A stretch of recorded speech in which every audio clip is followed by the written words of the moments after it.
Welcome to Laser Wonderland. This is the ultimate destination for all laser artists like you. I'm Audrey and I'm thrilled to be part of your creative journey here. In this series, we'll be utilizing Adobe features as well as the Glowforge to create unique items for you to use. And I hope that during the process, you'll be able to learn something new and get more comfortable with the systems. On the first episode, we're going to go ahead and jump right into creating a unique ornament. Here's a sample here. This is super cute and I think it's going to be perfect on any Christmas tree.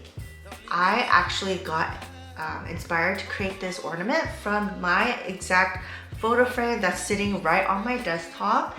This is created from 2 thick acrylic pieces with magnetic little attachments here. You put your favorite photo in between and you allow it to sit on your desk like so. But we're gonna go ahead and use this concept and put it into an ornament that we could hang on our Christmas tree. So for this ornament, you're going to need a couple items. I'll have them all listed down below as well, but let me list it out for you. We're going to need clear acrylic, Chicago screws, maybe some string or yarn. You're also going to need a photo. Then I'm going to actually use my Instax Mini 8. It's the Fujifilm and it comes with like little mini films. I think a lot of people already have this camera or something similar, so this would be pretty easy to find. If you don't have one, I'll also link that down below. But in any case, you could always customize your ornament to fit your picture size or cut down your photo so that it fits this frame. All right, so if you are ready, let's go ahead and hop right into my computer and I'll show you the step-by-step process of creating this ornament in Adobe Illustrator. We're creating a frame here and I wanna make sure that when we're creating it, we make it just big enough so that it fits your film. This film is actually 2 by 3 inches, so keep that in mind and create that box to be like that size. And then after that, we'll create a bigger box right on top. It's however big you want it. I'm gonna go with maybe like 3.25 and 4.5 inches. Once you get that done, we're now going to create the little holes for your Chicago screws. The best way to do it is actually for you to have a digital caliper. It's something that looks like this and it allows you to measure precisely the size of any piece that you're measuring. So in order to use it, we're going to click on the on button, and once it says 0, we'll go ahead and measure your screws. The Chicago screws comes with the bottom and a top. All right, so here's what the Chicago screws look like. They come in a variety of sizes and colors. I got the one in this gold color because that is just calling my name. And I tried to go with the smallest one, but I also measured the thickness of 2 acrylic pieces and I made sure that it wasn't bigger than this height of the size. So to create your circles, you're going to measure the diameter of your Chicago screw. And here we see that it's 0.15 inches. So I'm gonna go ahead and create a circle that is 0.16 inches, just so that we have a little bit of wiggle room for your Chicago screws, but it's not gonna go anywhere. Once we have that created and placed in the spot that you want, you're now going to want to duplicate this multiple times so we get it on all 4 corners. The easiest way that I found is to copy it and place it right in front. So to do that, Control C, Control F, and then highlight the frame also, and we're going to flip it horizontally. Now that we have the 2 holes perfectly aligned and evenly spaced, we're gonna go ahead and flip this over to the bottom vertically so that it could be evenly spaced on the bottom as well. So again, we'll do Command C, Command F, and then we'll flip it vertically this time.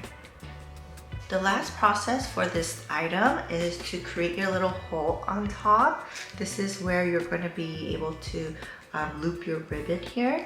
I'm going to go ahead and go with this like half moon shape, and in order to create that, we'll go ahead and start off with a circle and we'll place it in the middle of the ornament. Once we're done, we'll go ahead and go to Object Path, and then we'll do an offset path to make it a little thicker. All right, the final step here is to highlight everything, and we're going to use this magic tool called the Shape Builder, and that Shape Builder is going to allow you to combine all of these pieces together just the way you want. Now that we have that, you're all set to go. I am going to actually put in 2023 for this year, and I'm also going to flip this image. That way when it comes to assembling, it's going to be on the back and you'll be able to see it in the front.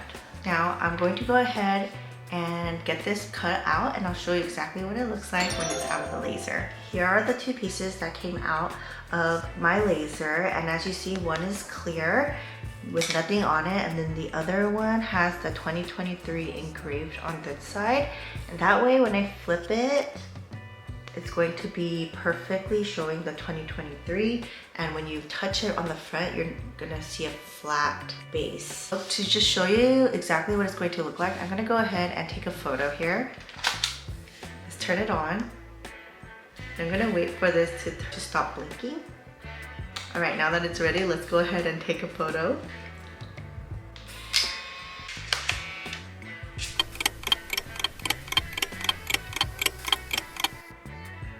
Okay, so now that my photo is here and it's currently being processed, I'll show you how exactly we place this together. So what we're going to do is use your acrylic and place it in the middle. And it's probably easier if you're doing it like on the table.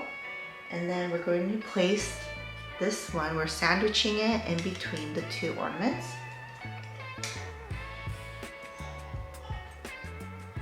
With your photo in the middle, you're going to place the four corners of your Chicago screws and get them screwed over. If you have adhesive dots, this also may be helpful for you in terms of placing your photo in the center and not having it move around while you are assembling this piece.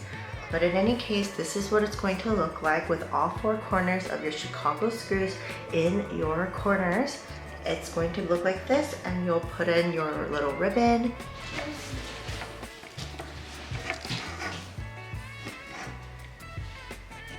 And just like that, you have an ornament that you could place on your tree to commemorate any moments of the beautiful year. That's a wrap on our very first episode of Laser Wonderland, where we walked through the process of creating your own ornament. As a recap, we used Adobe Illustrator and the Glowforge to create our masterpiece and bring it out into life. Make sure you subscribe so that you don't miss the next episode of Laser Wonderland. We also have our very first studio blog up, so I'll make sure to link it here. If you make this ornament, please make sure to tag me so that I could see what you did. And if you haven't already, make sure you subscribe and like this video. A big thank you to each and every one of you who decided to watch this video all the way through. And until next time, keep shining bright, and I'll see you on the next one.